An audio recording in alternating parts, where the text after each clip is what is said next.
صلی اللہ علیہ وسلم کا دو ٹوک جواب تھا جو گونج رہا ہے تاریخ کے صفحات میں اور گونجتا رہے گا فرمایا لو كنت آمر أحدا أن يسجد لأحد لأمرت النساء أن يسجدن لأزواجهن.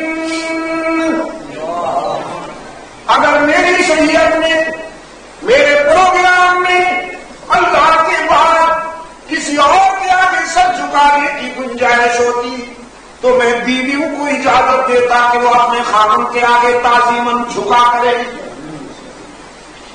لیکن بیوی خاوند کے آگے نہیں جھک سکتی، شاگرد استاد کا سجدہ نہیں کر سکتا، اولاد والدین کا سجدہ نہیں کر سکتی، رعایا حاکم کا سجدہ نہیں کر سکتی.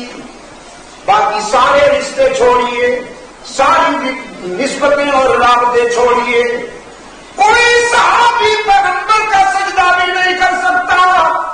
ابو بکر جیسا جانثار مرید، سچا مرید، رحمت للعالمین جیسے بڑے پیر و مرشد کا سجدہ نہیں کر سکتا.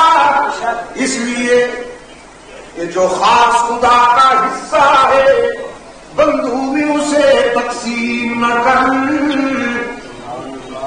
وہ جس میں عبادت کا دھوکہ مخلوق کی وہ تعظیم نہ کر، جو خاص خدا کا حصہ ہے بندوں میں اسے تقسیم نہ کر.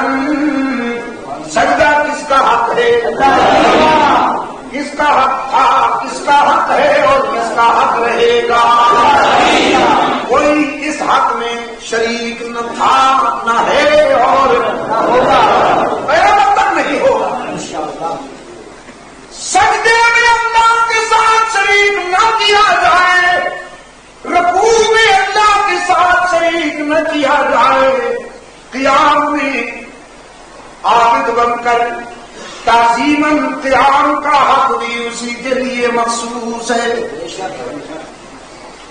آپ نے دیکھا نماز میں جب آپ کھڑے ہوتے ہیں، آپ جب قیام میں کھڑے ہوئے ہیں تو حکم ہے کہ صرف اسی کو یاد کر سکتا.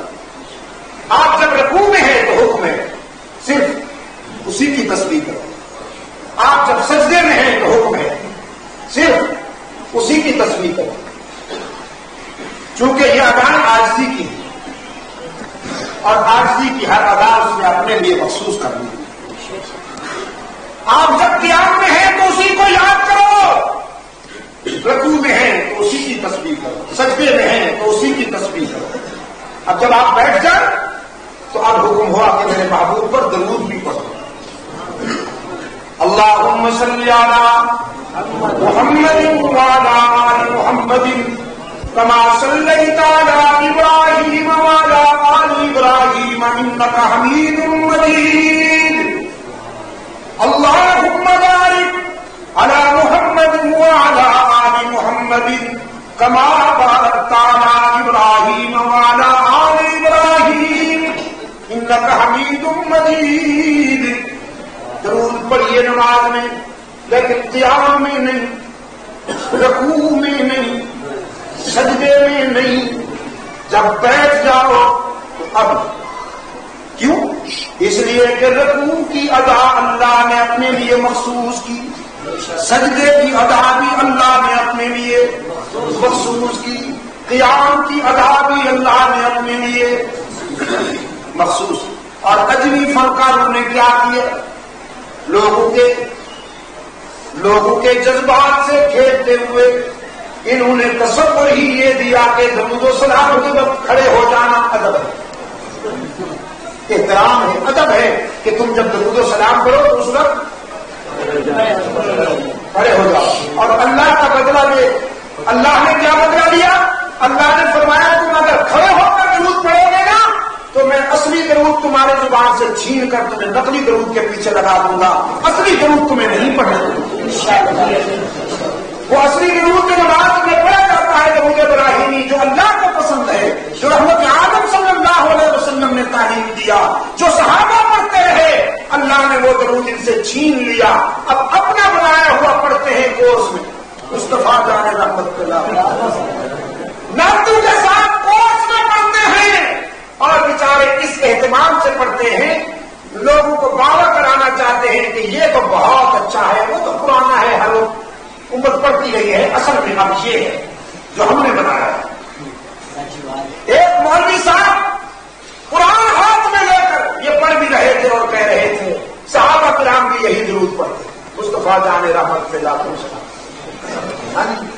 آ گیا وہ تاج والا، عرش کے معراج والا، دو جہاں کے راج والا، سر لگا لگا کر پڑھ بھی رہا ہے اور کہہ رہا ہے کہ صحابہ بھی یہی پڑھتے۔ سامنے سے ایک آدمی کھڑے ہو کر پوچھنے لگا مولوی صاحب یہ تو اردو میں ہے، صحابہ کرام کو اردو آتی تھی، وہ یہی آپ کا مولوی صاحب آئیں بائیں سائیں کرنے لگے، کہنے لگے اسے نکال دو، وہابی معلوم ہوتا ہے، جو عقل کی بات کرے وہ وہابی ہے، اصل میں انہیں کا دماغ میں خرابی ہے۔ ہم کہتے ہیں